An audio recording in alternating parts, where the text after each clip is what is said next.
I trust, Snap Construction. If your home was hit with the most recent storms, trust the most well-reviewed exterior construction company, Snap Construction, for a free home inspection. This is Ryan, owner of Snap Construction.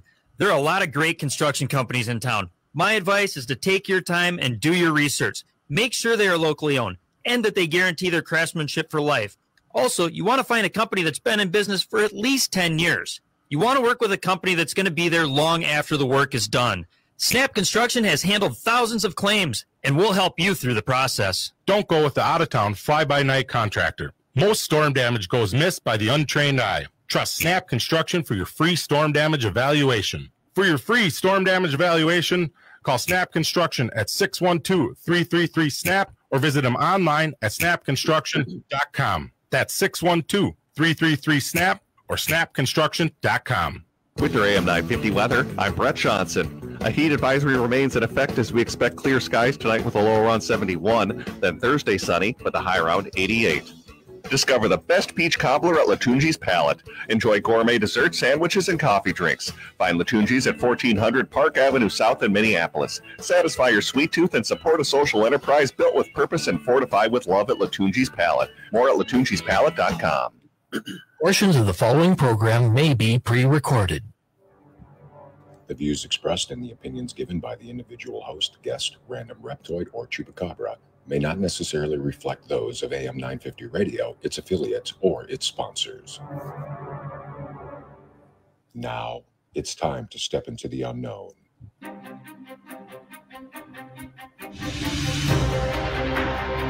There are things people experience but never talk about.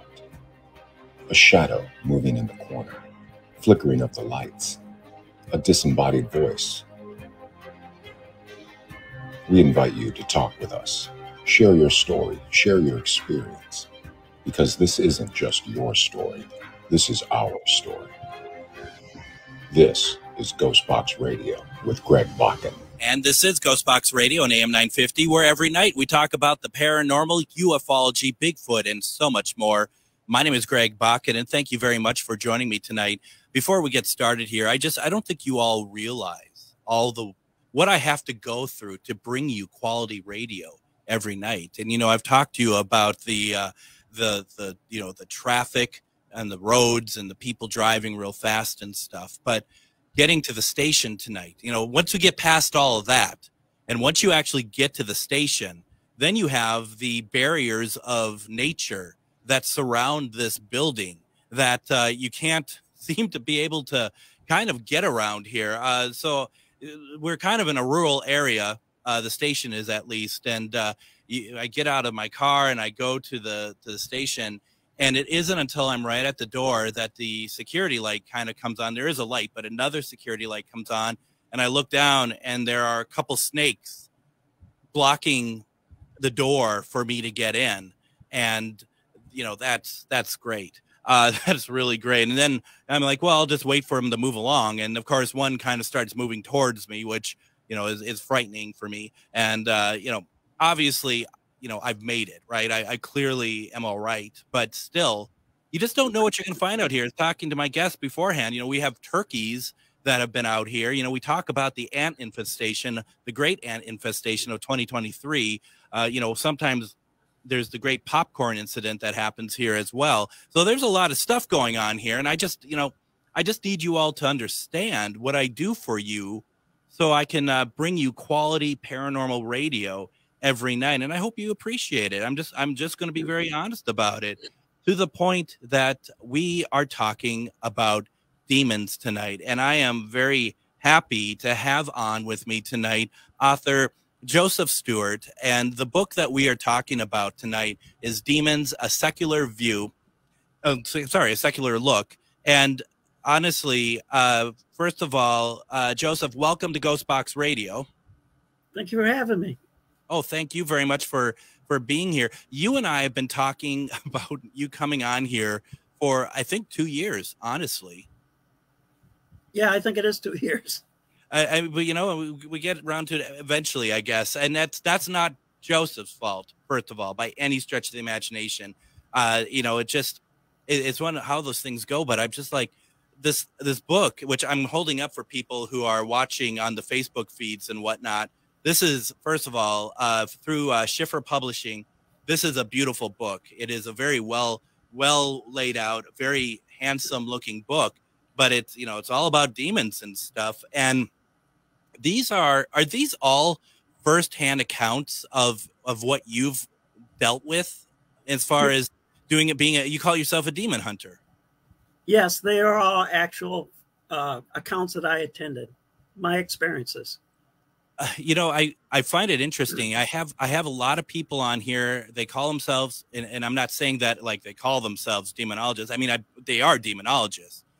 You call yourself a demon hunter. What is the difference between the two?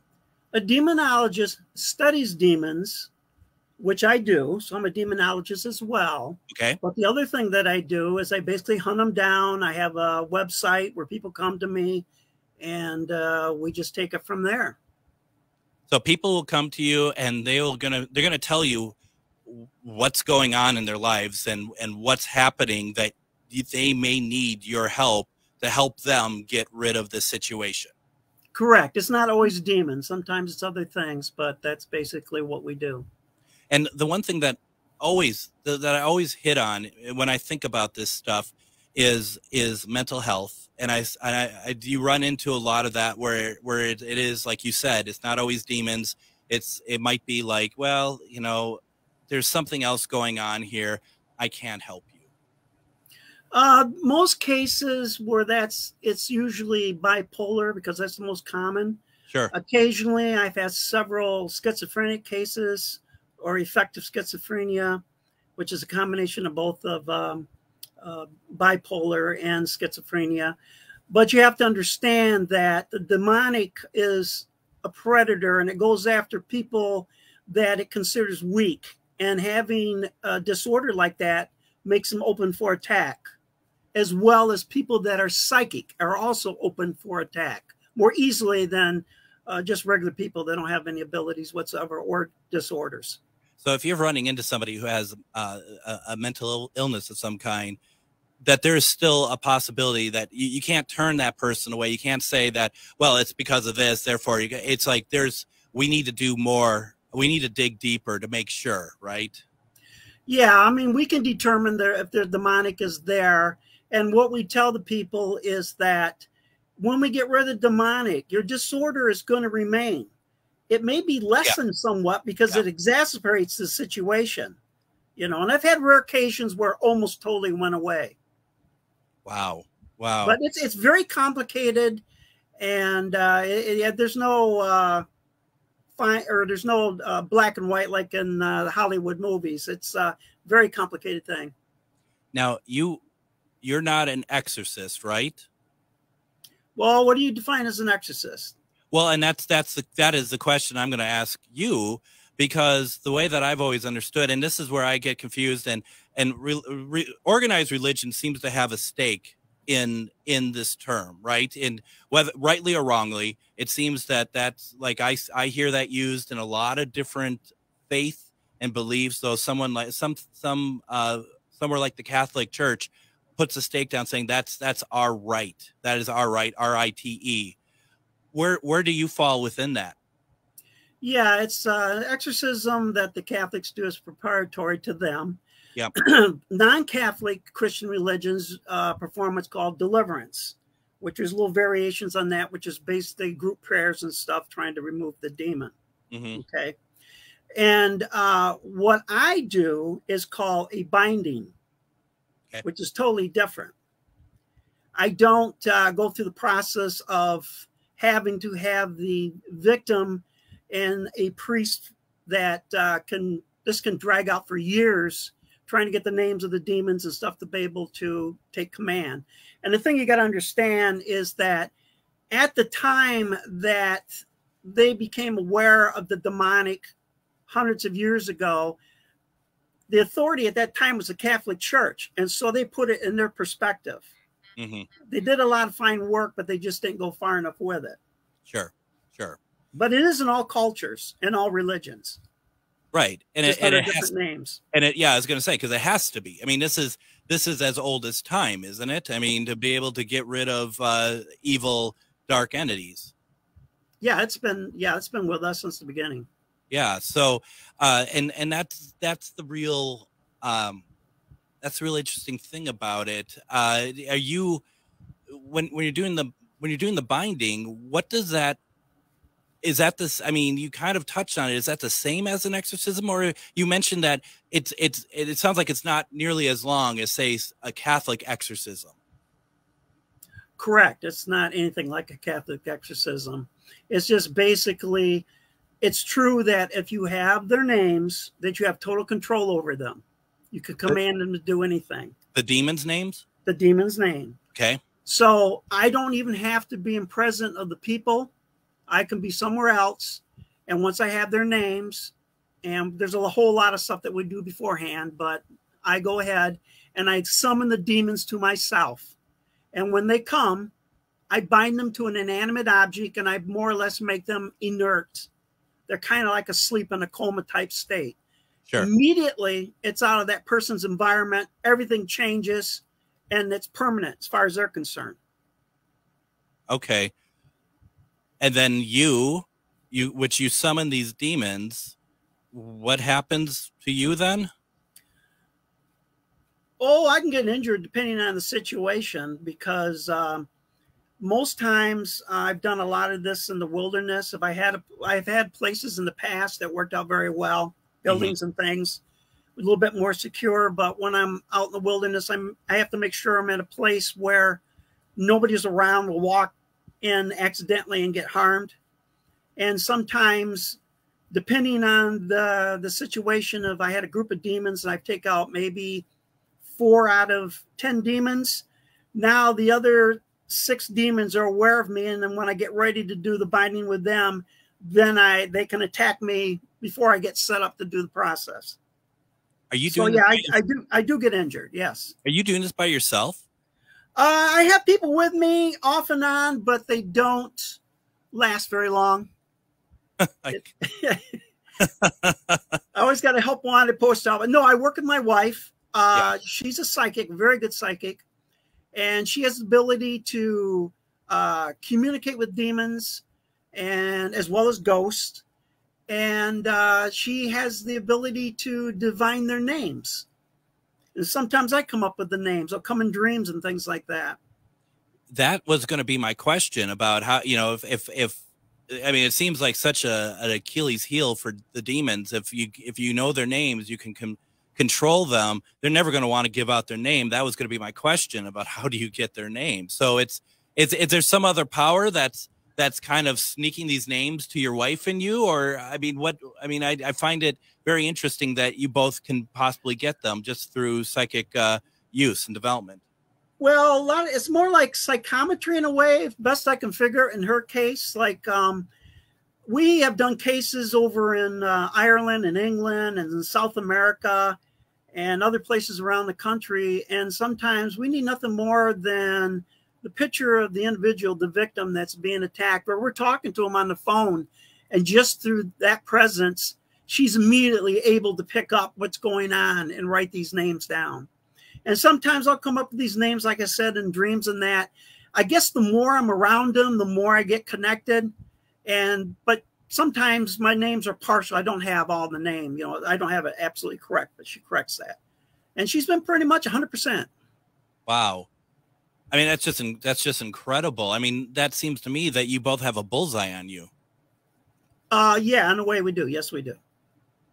Has that been in the early days? Yeah, in the early days, that was a problem. I've been attacked in a home. She's been, they tried strangle her in our home, and we've learned ways to protect ourselves. Is that itself also considered a binding of sort? Is that a different sort of thing altogether? I don't understand what you're saying. Well, like to be able to protect yourself and your home, like are you keeping them?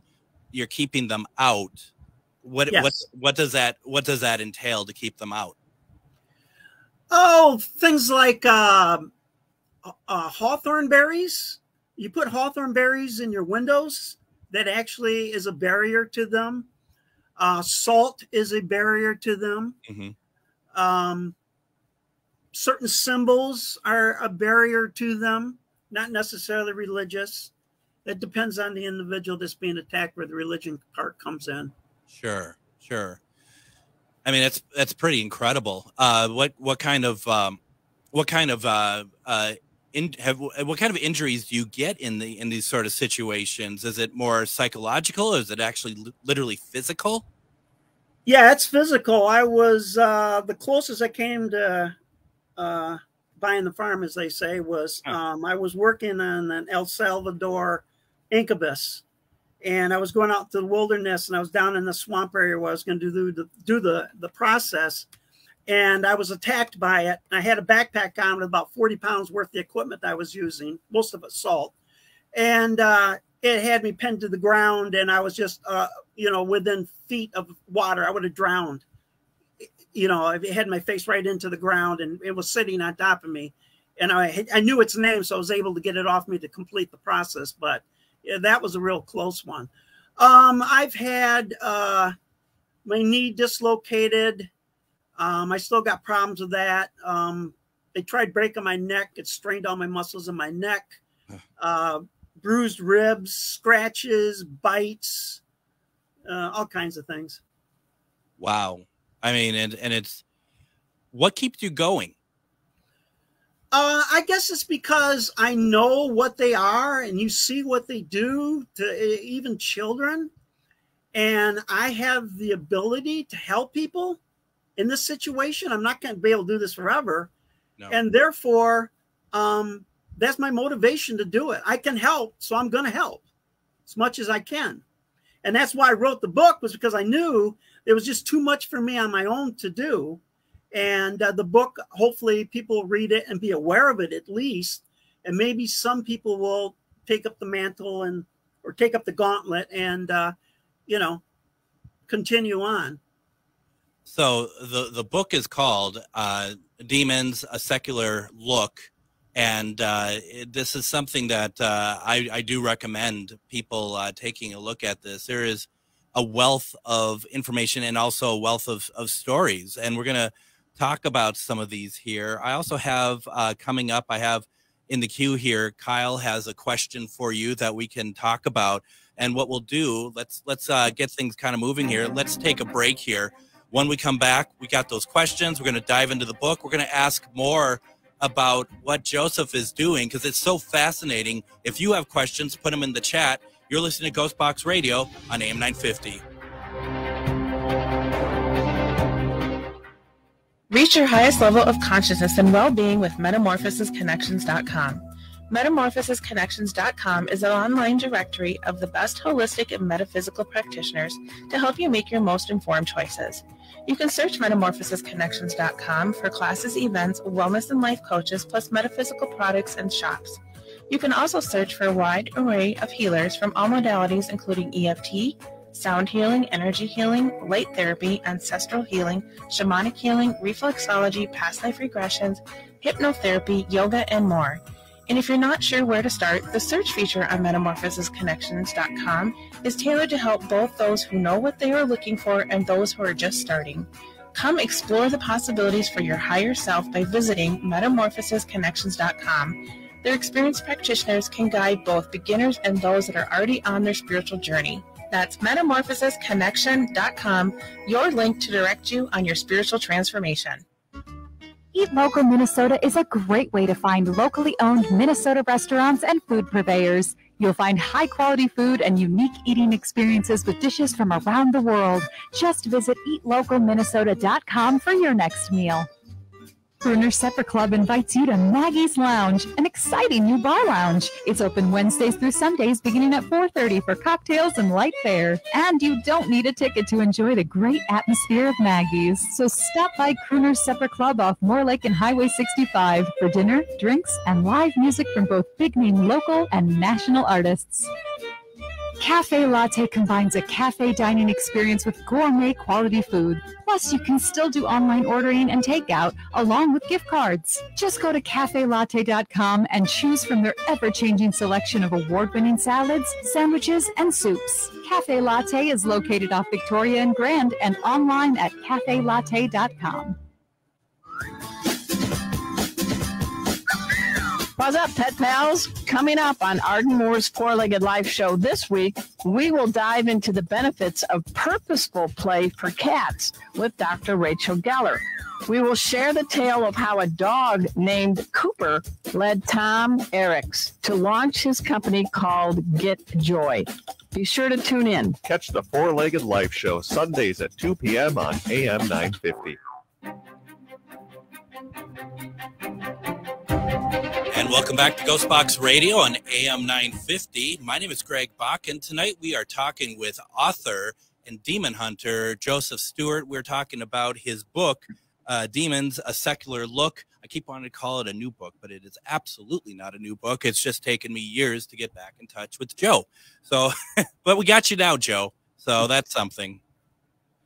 So I got a question from the chat room, and Kyle asked you the question: would you speak about the rules of demon interaction? I've heard that they are allowed to fool people, but there is a line that they aren't allowed to cross. What is that line? Not true. They can do whatever they want. There's no rules. I mean, why? I mean, it makes sense that there wouldn't be rules. Otherwise, I mean, it's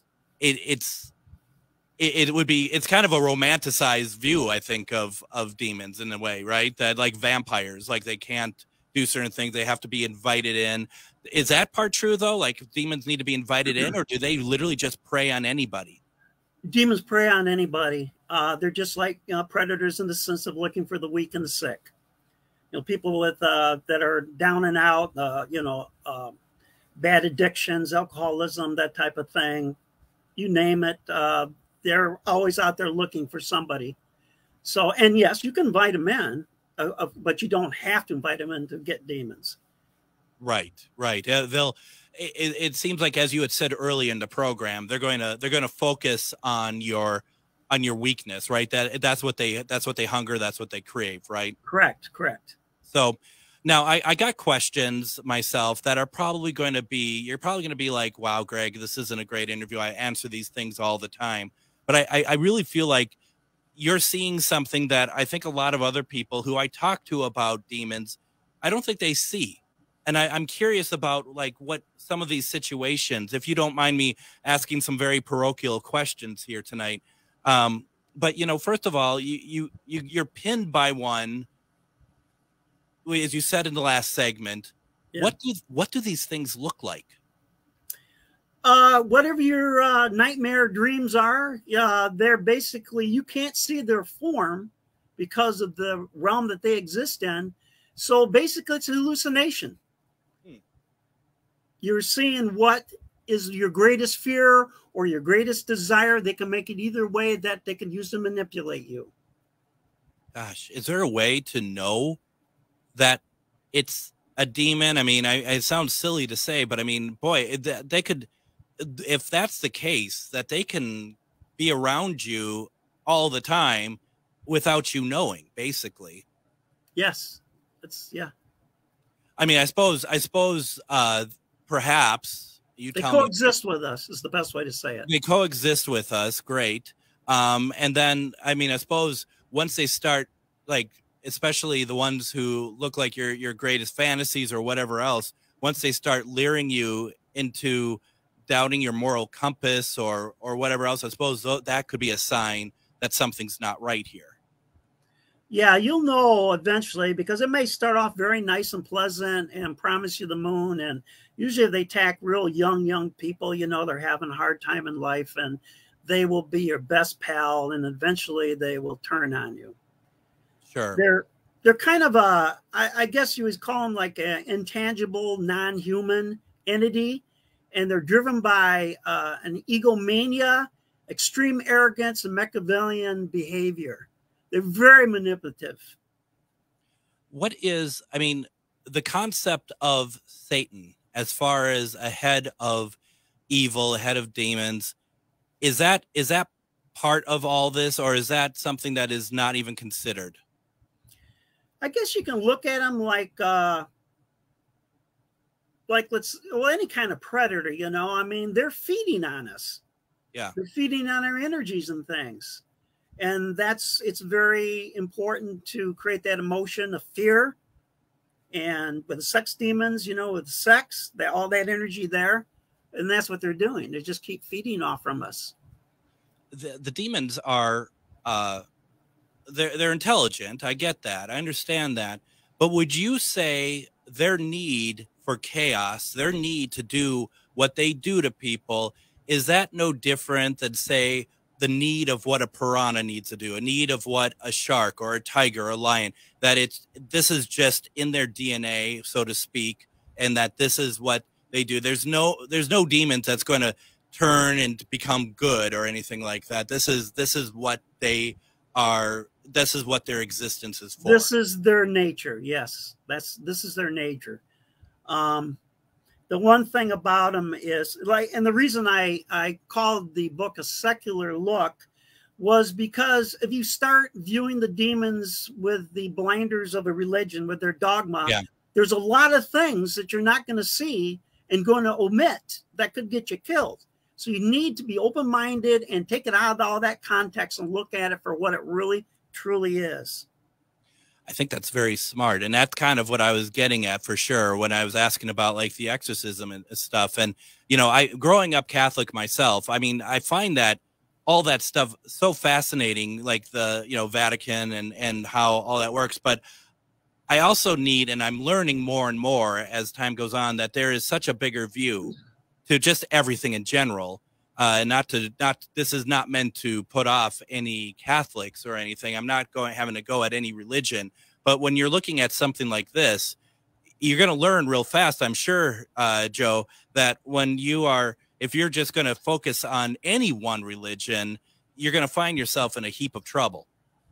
Correct. And I work in all religions. I work with cultures that don't have any religions that are afflicted by the demons. So you said that you can call them in, and that's what can take care of them. But you mentioned also you travel.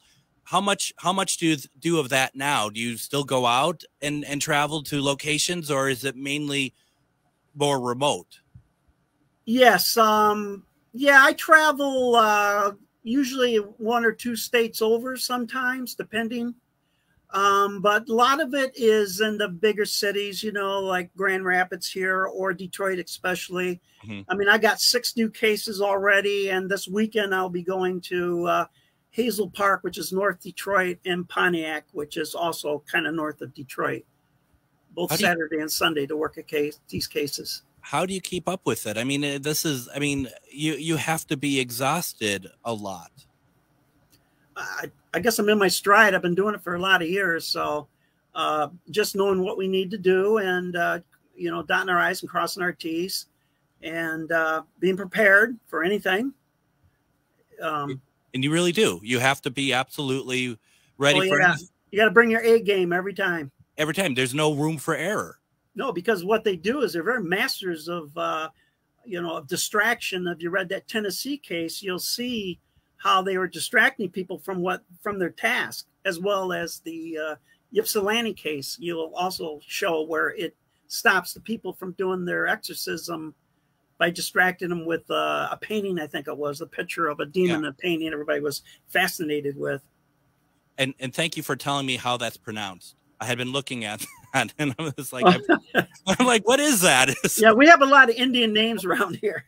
So, and this is the thing, folks. If you're looking for a read, and this is also, I've read like I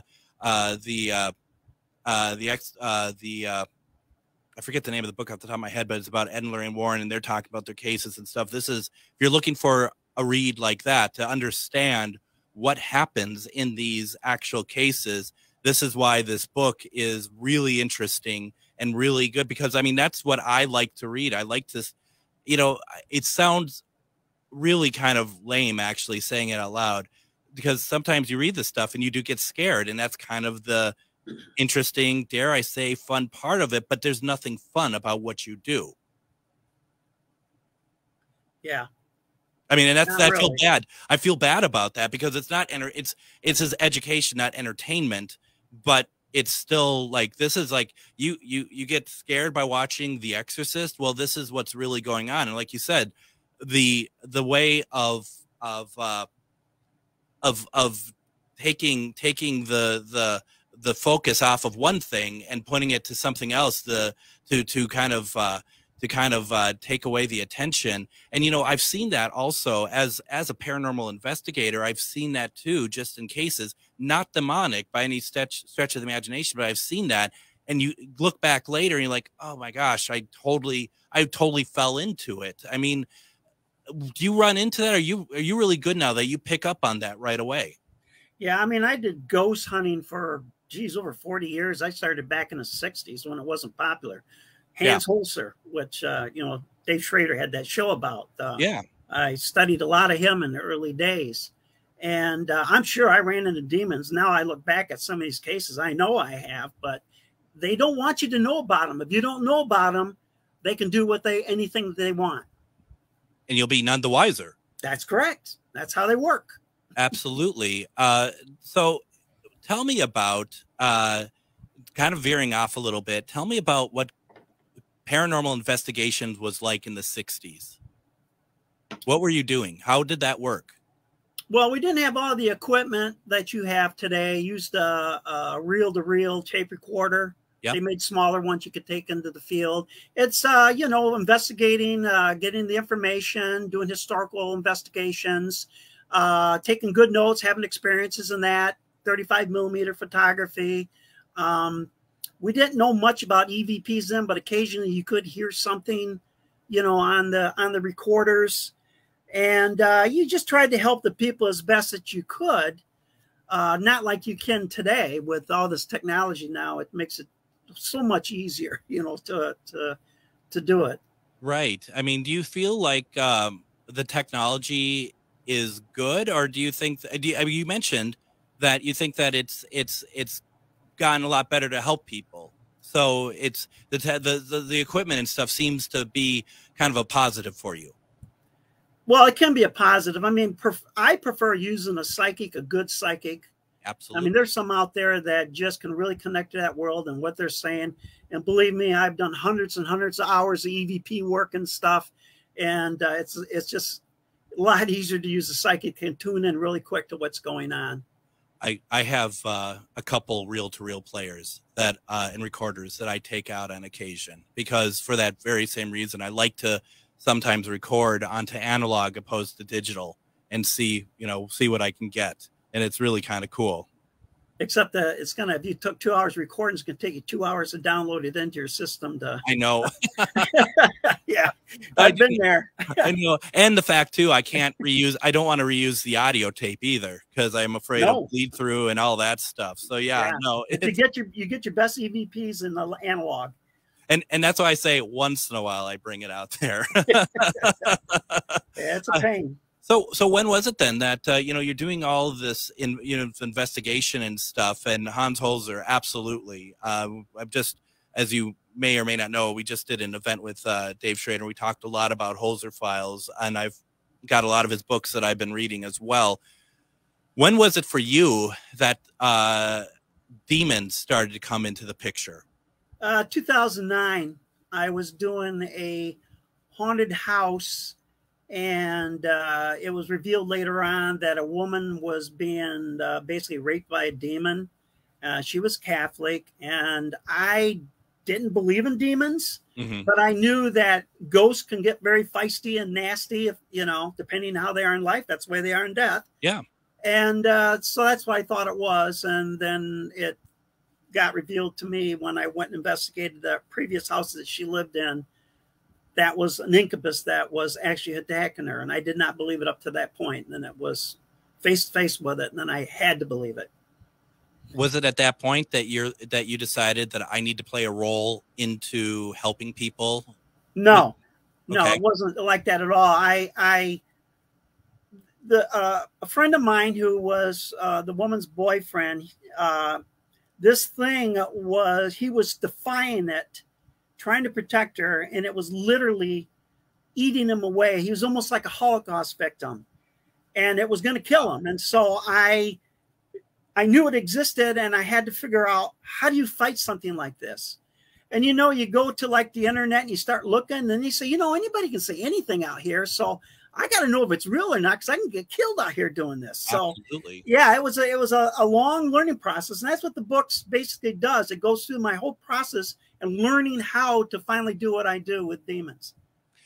I have to say, you know, all things considered, you got up to speed, so to speak, in a very short amount of time. Really, I had to.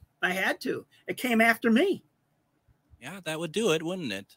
Yeah. You have one or two choices, don't you? You either beat it or you don't, and then if you don't, then that's a completely different game. There's no place on earth you can go that it can't get to you. What, heaven? No place on earth. Oh, I thought you said only place to go if it can't get you. Okay, I'm with you. Yeah, there's no place to go. No, absolutely. That's incredible. Well, you know, the jinn, you know, the genie as we call them, the jinn are demons. And back in their culture, they went to heaven. They hung out in the 7th level. They had the capabilities of doing that. So I guess in that sense, no, not even heaven. Yes, not. You are shattering a lot of people's beliefs tonight. I just want people to be aware and to protect themselves. Just being aware is enough. It's a start, isn't it? It really is. It's very much a start, yes. Yeah, it's just incredible. It really is. And I find it very interesting. I mean, it's almost like, you know, it just kind of plays out for you that you've done, you did all the groundwork from the 60s to, dare I say, like 2009, kind of getting you ready in some way, because even though it's not demons, you followed a path that got you here, and then boom, you're not completely in the dark. Or would you say you were? Maybe you were.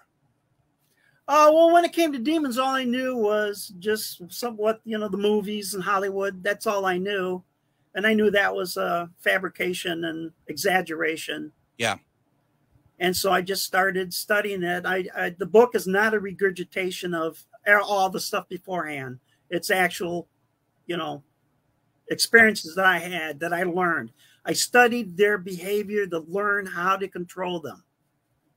That's incredible. Let's go ahead and let's do this. Let's take our next break here. We're going to talk more about the book Demons, A Secular Look. We're going to get into it a little bit more. I got some other questions. If you have questions, put them in the chat. You're listening to Ghostbox Radio on AM 950. If you own a holistic or metaphysical business and are looking to expand, then you need to be listed on metamorphosisconnections.com. It's a network where you can grow with like-minded practitioners and reach new clients. Metamorphosisconnections.com is an online directory you need to list yourself and your business. Our platform makes it easy for you to create listings of your products and services, and you can also choose to list your classes, events, and so much more. Metamorphosisconnections.com helps you create weekly and monthly promotional ads targeted towards your potential clients and promotes them for you via social media and newsletter. There are clients searching for your specialty right now. Let us help them find you. Start your listing today so you can share your own unique gifts and talents by finding the level of membership that best fits your needs. Let us help you reach your clients that are searching for what you do. Visit metamorphosisconnections.com and sign up today. Hi, this is Laura. Listen to Food Freedom Radio every Saturday at 8 a.m. or anytime via podcast. Our individual health is connected to the health of each other and connected to the health of the earth. We know the problems with the dominant food system: climate change, deadening soils, nitrates in the water, factory farming, injustice, concentration of wealth. How do we both as individuals and as a community step up and support a living food system which honors the earth? Tune to Food Freedom Radio every Saturday at 8 a.m. and remember to support your independent farmers. Nightingale is your cozy, comfortable neighborhood restaurant in the Whittier neighborhood at 26th and Lindale. Nightingale has patio, dining room, and bar seating available. Plus, they still have takeout and delivery. Their menu has lots of delicious options like the famous Nightingale burger and fries, ginger tamari chicken wings, smoked chicken liver pate, and more. They're open from 5 p.m. to 1 a.m. daily with their full menu until midnight. So make the friendly neighborhood Nightingale your go-to restaurant in South Minneapolis. Place an order, make a reservation, and more at nightingalempls.com. With your AM 950 weather, I'm Brett Johnson. A heat advisory remains in effect as we expect clear skies tonight with a low around 71, then Thursday sunny with a high around 88. Discover the best peach cobbler at Latunji's Palette. Enjoy gourmet desserts, sandwiches, and coffee drinks. Find Latunji's at 1400 Park Avenue South in Minneapolis. Satisfy your sweet tooth and support a social enterprise built with purpose and fortified with love at Latunji's Palette. More at latunjispalette.com. AM 950 KTNF, St. Louis Park, Minneapolis, St. Paul.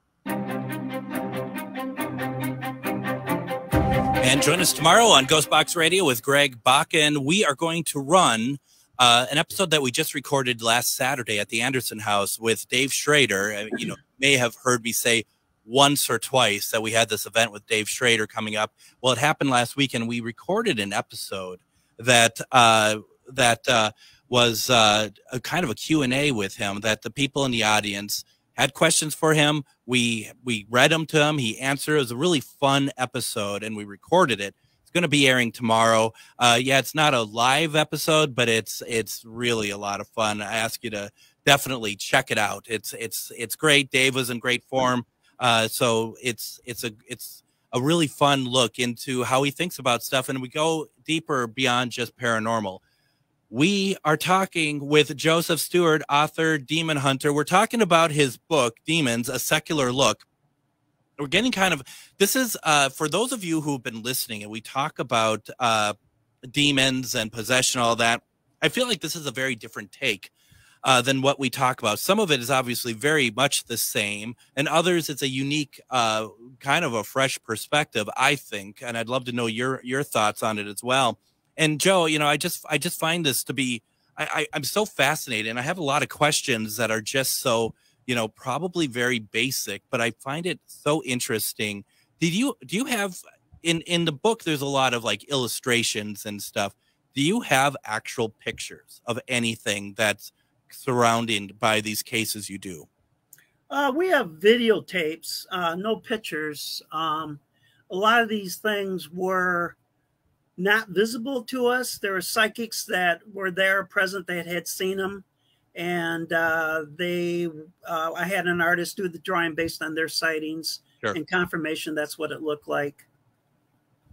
So we got a question in the chat, and Kyle'd like to know, I would love to hear your take on what motivates demons. Why do they do what they do?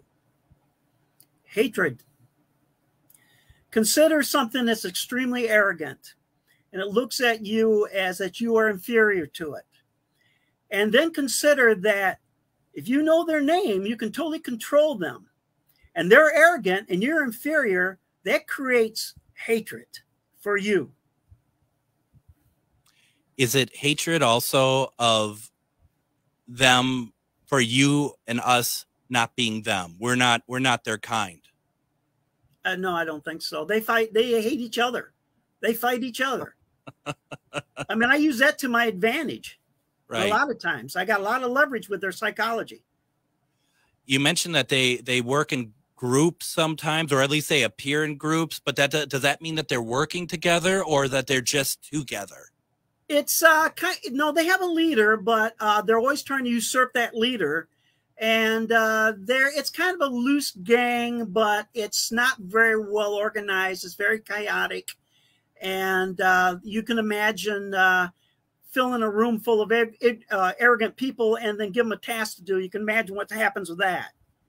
They just cannot, it's very difficult for them to do anything. So the lead person, lead demon is the one that will be the basic one that does all the stuff. And the other ones will kind of like a pack will help also feed on that. But if I take that lead demon out, the next strongest one will take over and will pick up with his way of doing things, or she. There are female demons and male demons. Do they die? Yeah, everything dies. Nothing's permanent. So they die, and I mean, so when you do your work, you can actually kill the demons that are afflicting on your clients. Well, kill them in what way? They're not physical. I can't kill them that way. Mentally, I don't know if it's possible. I've never tried it, and I would have no way to confirm it. So when you say they die, it's because of old age? Yeah, or just, just like, hauntings with ghosts. It eventually dies out. It just stops. So you think that's like, you think all spirits, like they eventually die? I mean, they don't go on forever and ever and ever. No, they're just transformed from one thing to another, as far as I can see. Interesting. Ghosts I look at like they're like in another realm or another dimension, very similar to the demonic. Mm-hmm. You know, most times you can't feel them or see them, but there's times that you can. And they're so real that you can hear the heartbeat and they're warm to the touch.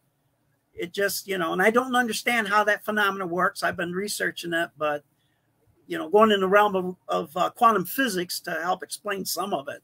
Sure. And I mean, we're all going to find out at some point. Yeah. Over time, eventually. The book once again, folks, is called Demons: A Secular Look. It's available on Amazon. I'm also going to post it on ghostboxradio.com. I have a page called Ghostbox Book Club where you could see all the authors that we have on the show. Joe, is there a story in here, one of your experiences that you've put in this book that is one that you could share with us? We have, you know, about 10 minutes left. That would be of importance that people should know about, because there's so many in here. Is there one that just sticks out for you? I guess the initial one where I met the incubus demon in the Pontiac house. That was my first real encounter with one that I knew what I was dealing with. And in that, I had a psychic with me. It was veiled. We couldn't tell what it was. We knew there was a presence, but we could not tell. I mean, usually with a ghost, they're busybodies. They'll be in your face and saying all kinds of things. And, you know, and it's nothing like that. They're totally different than that. And I went into the room where the woman had all these encounters originally. And it always attacked and it dropped from the ceiling is what it did. And the psychic picked up on that. Well, at some point, I made the comment. I says, wow, that sounds like an incubus. And when I said that, the whole room changed. You could just feel the energy just shoot out. And it literally took over the psychic I had. I saw her face change. And that, yeah, that was like, that really freaked me out. And she had this crucifix that this guy that I was looking at the house, her boyfriend, it was blessed by the Pope. And it was a very big one, like about 12 inches. And it was made out of iron. And the Christ figure, the hand, she's holding it in her hand, in the palm of her hand, and the fist, one of the hands just broke off and fell to the floor. There's no way that could happen. I mean, this was casted in iron. One of Christ's fists on the cross just dropped to the floor, and she was holding it in the palm of her hand. Anyway, she started yelling at me, telling me that it's going to kill you, Joe. It's going to kill you. And it was planning on throwing me, because I was upstairs, throwing me over the railing to the floor below. And I was sitting there thinking like, no, it's not. It's going to stab me in the heart with that thing, because it's a very good dagger. Yeah. And I backed away from her, and she was able to get control. And I tried to console. I says, hey, I'm not here to do anything to you. No, I'm just here as a request to do an investigation, looking for ghosts and that. And then it tried to entice us to go to the basement. Well, come on down, go to the basement. I want to show you something. I want to show you something. So now it's talking through her. Oh, I forgot. The first time we did it, you know, we had, because it was a Catholic situation, we had holy water, and we had the crucifix and all that. And I remember when it first talked, it said like, the crucifix and the holy water is not going to help you. Not going to help you one bit. No. So I tried to get us into the basement, and a lot of other things happened. But eventually I said, she was really getting under control of this thing. I said, we got to get the hell out of here. And so we went down to the main floor, and there's a landing there where the basement was trying to get us to. And I went ahead and I was trying to pack things up to leave. And next thing I know, she comes walking down the stairs like in a trance and starts walking towards the landing, because it wanted her in the basement. And she just started to fall. And I was able to just grab her by her collar and pull her back into the room.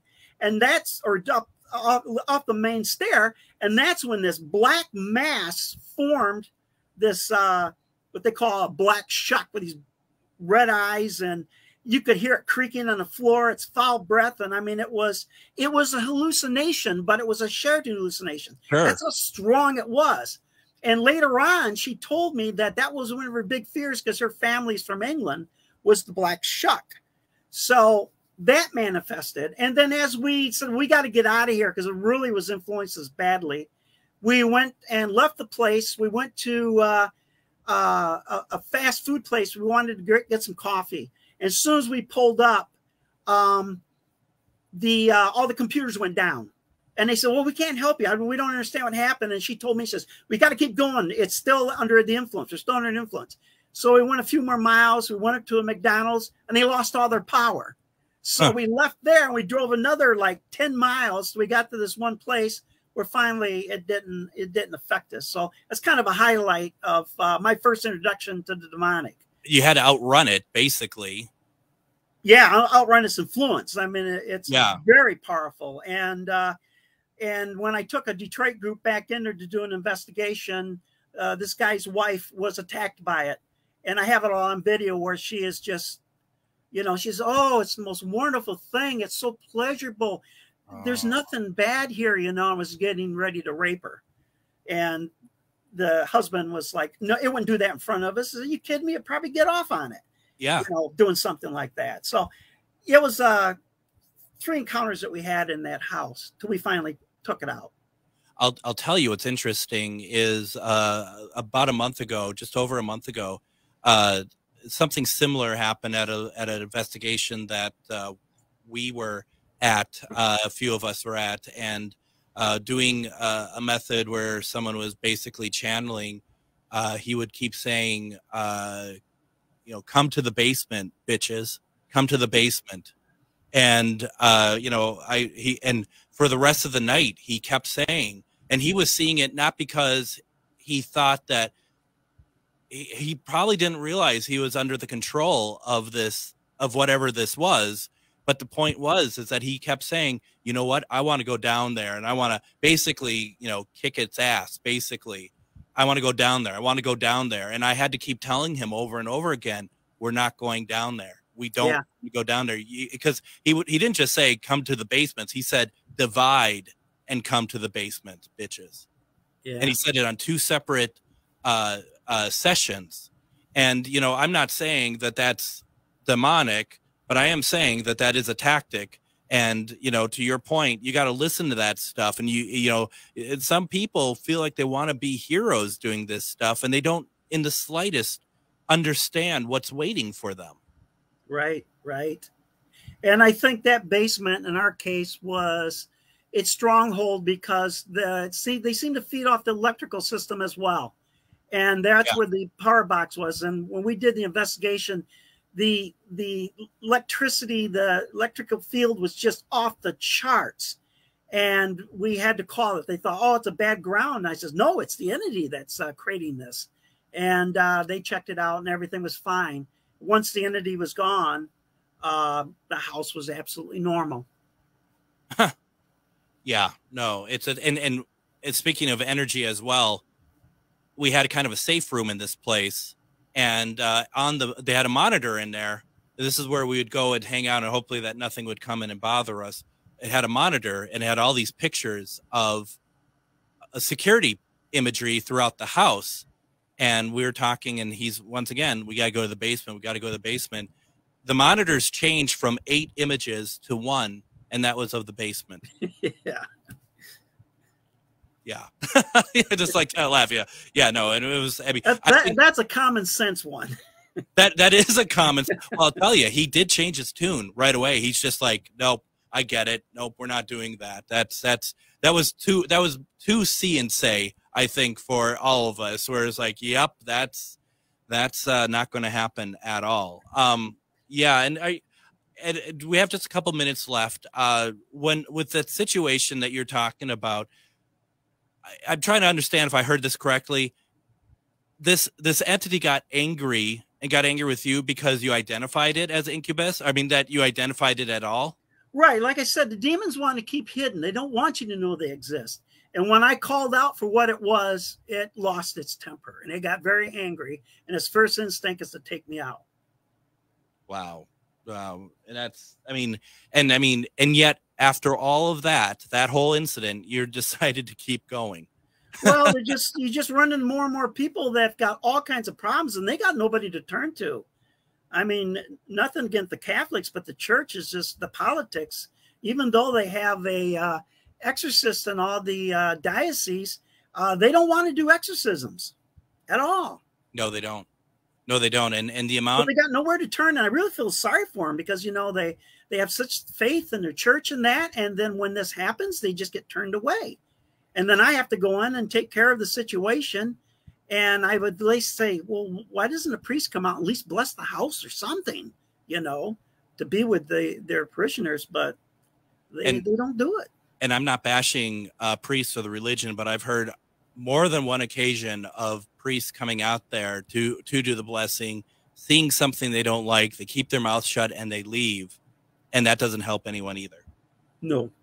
So the book is called Demons, A Secular Look. It's available on Amazon, authored by Joseph Stewart. Joe, thank you so very much for joining me tonight. This is fantastic. I really appreciate all your insight. Thank you. I enjoyed it. Oh, good. Thank you very much. We're going to be back tomorrow. We're going to be talking with Mr. Dave Schrader. We're going to be having a lot of question and answer session recorded at the Anderson House. We'll see you all tomorrow. Take care, everybody. Join me, Tom Hartman, where smart people get their news. The Tom Hartman Program on AM 950, KTNF, St. Louis Park, Minneapolis, St. Paul.